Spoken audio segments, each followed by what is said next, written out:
Good morning, and here is today's Substack and some poetry.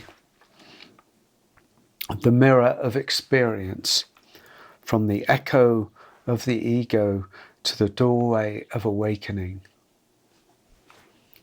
The world is a mirror, not metaphorically, but quite literally. Everything we encounter, every experience, every person, every moment reflects back something about ourselves. The question is not whether life mirrors us. It always does. The question is, what is it that it's mirroring, and who is looking? When the mirror is unconscious, it reflects and amplifies the conditioned self. The ego in all its fragmentation, its grievances, its unmet needs, its endless narratives. We see through the veil of wounded perception. And so the world appears hostile, unfair, lacking, or even disappointing. Other people seem to trigger us, fail us, or abandon us.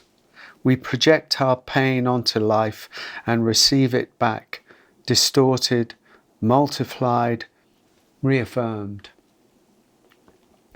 This is the loop of unconscious experience. The mirror keeps showing us our own division, but we believe the problem is out there. We react, defend, control, withdraw, blame. And the cycle continues. The ego self sees only through its own story, and therefore it sees only itself over and over again. But when the mirror is seen with conscious awareness, something changes radically. The very same experiences, pain, challenge, conflict, longing, now become invitations. Instead of reinforcing the veiled self, they reveal it. The mirror becomes a doorway, not a trap. What was once a personal affront becomes a pointer to a deeper wound. What was once an irritation becomes a call to look within. What was once cause for defense becomes an opportunity for surrender. Conscious awareness doesn't change the content of the mirror. It changes our relationship to it. It changes the seer. And in that shift, the world becomes the most profound spiritual teacher we could ever ask for. Relationship becomes the sacred ground. Difficulty becomes revelation. Life becomes the path. This is not about adopting a spiritual bypass or wearing a mask of acceptance. It is about the willingness to face everything, especially what is uncomfortable, shameful, or painful, with open eyes. With awareness that does not turn away, with a heart that no longer hides. To live like this is to step out of the illusion that the world is doing something to us. It is to realize that life is reflecting something of us, something ready to be seen, felt, and ultimately integrated. The mirror then ceases to be a source of torment. It becomes a sacred ally in the process of awakening. A fierce and unrelenting grace that will stop at nothing to reveal the truth of who we are. The ego cannot survive this gaze. It begins to unravel. The stories lose their grip. The strategies collapse. And behind the veils, something still, luminous, and untouched is found. That which watches the mirror is not bound by what it sees.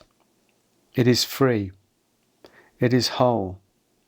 It is the source of all reflection and the space in which all forms arise and dissolve. To live in conscious relationship with the mirror of experience is to live as the very ground of being. To walk this earth not in search of completion, but in surrender to the ever-deepening truth of what we already are. This is not merely philosophy, it is a lived reality, and the invitation is now. So let me read a few poems. The fire of inner honesty burns away what isn't real, and what remains is what truly belongs. As you go deeper into your own truth, some people will no longer resonate. You don't need to explain or defend yourself. Let what falls away fall away. This is the cost and the blessing of sincerity.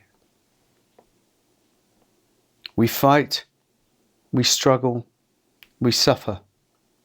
Eventually we give up. Either death has arrived or liberation. It's imperfect. It never meets our expectations, our hopes, our dreams. It confounds us, confronts us, terrifies us. We hide in our addictions and relationships. And finally, with grace, after years of exhaustion, we accept it as it is, and it becomes perfect. Eventually, the seeker hits the wall of truth. No method will carry you home. No practice will guarantee peace. No map will reveal what you must see for yourself. This isn't a rejection of all guidance. It's the crumbling of the illusion that guidance can substitute for inner seeing. The ground falls away, and what remains is radical openness, radical not knowing, radical trust in the immediacy of being. Friend, leave the door of the known and step into the vast field of the unknown.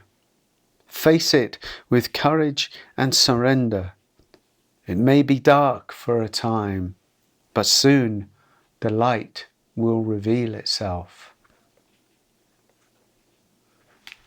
Grace comes from deep within, which means it has always been there, waiting beneath the noise, beneath the sorrow, beneath the search. If you want to break free and untether, run from the habitual, the herd, the humdrum. Take refuge in solitude and become rooted in silence. And the last one here. When you turn toward the light, whatever is held in darkness is awakened and starts knocking on the door, wanting to get to that light. Integration is the journey of opening that door as best we can, even though it may hurt like hell or take us beyond what is comfortable. Thanks for watching and listening.